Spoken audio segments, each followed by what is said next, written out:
Guys, good afternoon. Welcome back sa aking YouTube channel. For today's video, check natin ang 2024 Honda City 1.5 SCVT Lunar Silver Metallic. So ang kanyang price guys is 998,000 pesos.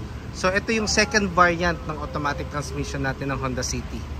So tour ko na kayo ngayon sa front portion. So for the headlights, naka halogen projector headlights na siya with daytime running lights. Then sa lower portion, wala siyang fog lamps for the S variant. Front grille, yan. So ito yung changes sa front portion. So medyo naka-usli na yung lower bumper natin. Then yan. So chrome accent naman sa taas. So pakita ko lang ulit yung front portion niya. Yan, pogi, di ba? Then mukha na siyang 10th gen na Honda Civic. Then regarding naman sa makina, 1.5 CVT or 7-speed automatic, 121 horsepower, then 145 Newton meters of torque, then double overhead cam na siya. So powerful ang engine natin yet mas fuel efficient. So yun yung best asset niya compare sa mga competitors siya sa market. So dito naman tayo sa passenger side. So sa natin sa harap, so naka tayo 15-inch alloy wheels, then ventilated disc ang ating ang ating brake, then MacPherson strut ang ating suspension sa harap. 134mm ground clearance. Then ang side turning lights na is nasa fender. Door integrated side mirror, iwas blind spots, body color na ang ating door handles. Then sa likod naman, naka drum brake tayo guys. Then torsion beam ang ating suspension. Naka shark fin antenna na, LED tail lights. Ayan. So pakita ko lang yung back portion. So isa sa mga best asset nga pala ng Honda City natin is yung 519 liters of cargo space. So maluwag ang ating trunk. Then spare tire is donut type. Yan. Then 40 liters fuel tank capacity.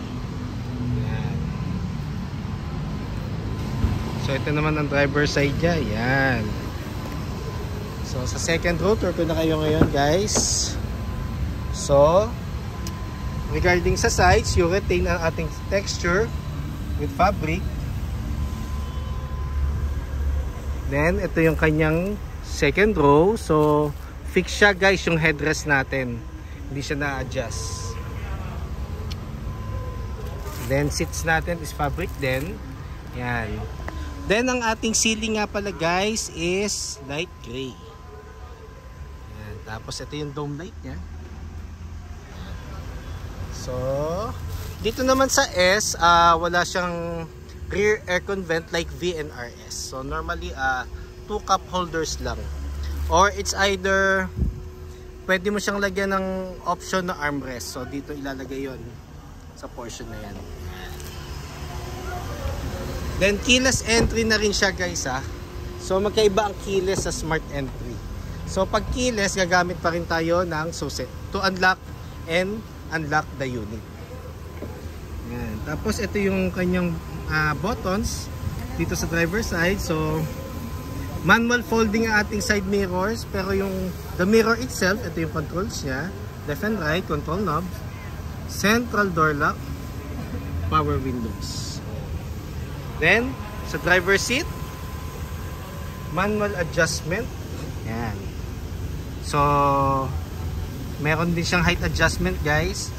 So, kung saan kayo pinaka-komportable na driving position. Yan. So, tour ko na kayo ngayon dito sa harap. Yeah. Yan. So, kung makikita nyo, colored na yung center digital panel natin. Kasi equipped na siya ng Honda Sensing.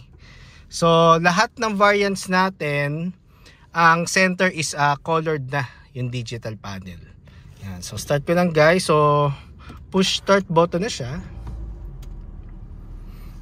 Yan. So medyo mainit guys. Wait lang. Buksan ko lang yung aircon. Woo! Init. Grabe. Yan. So regarding sa steering wheel, so you retain ang texture niya.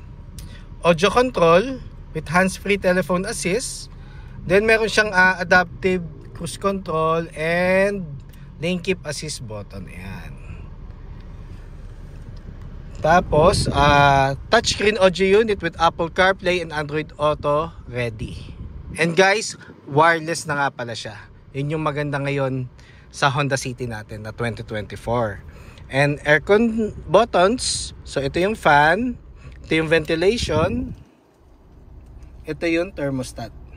Then meron tayong dalawang USB port, power outlet.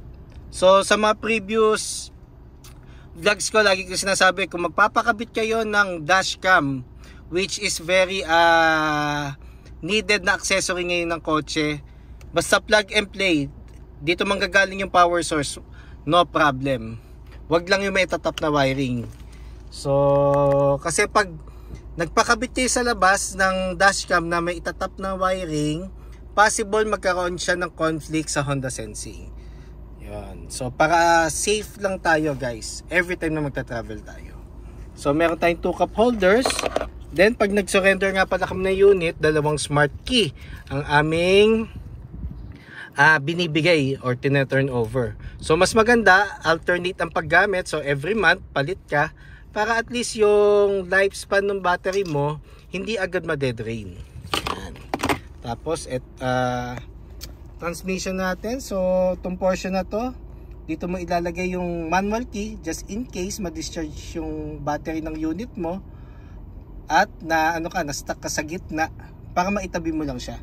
Ma-shift mo lang yung transmission to neutral. Yan.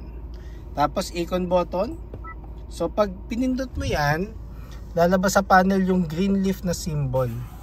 Ito. Yan. Para mas maging efficient ang iyong travel. Kaya lang mas advisable lang siya pag hindi ka naman nagmamadali, more on city driving, or pag nasta ka sa traffic.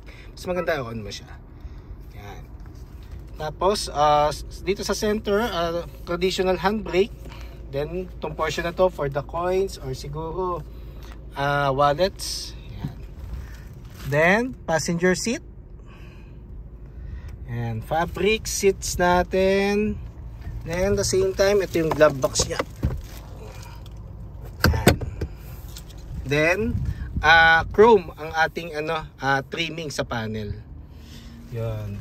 So guys, nga pala, if you have any concerns about quotations, cash discounts, don't hesitate to call or text 0906-386-8937 or visit me at 141 Quezon Avenue, Quezon City, and look for me, Ross Oliver Cruz, ang inyong friendly sales executive here at Honda Cars Quezon City.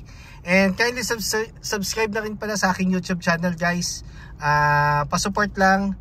Then hopefully pag may time kayo bukas, September 13, ilalansya namin yung all new CR-V dito sa Honda Cars Quezon City. Hope to see you here. So guys, ayun lang. So tapos na tayo sa ating vlog. That's all for now. Thank you and God bless.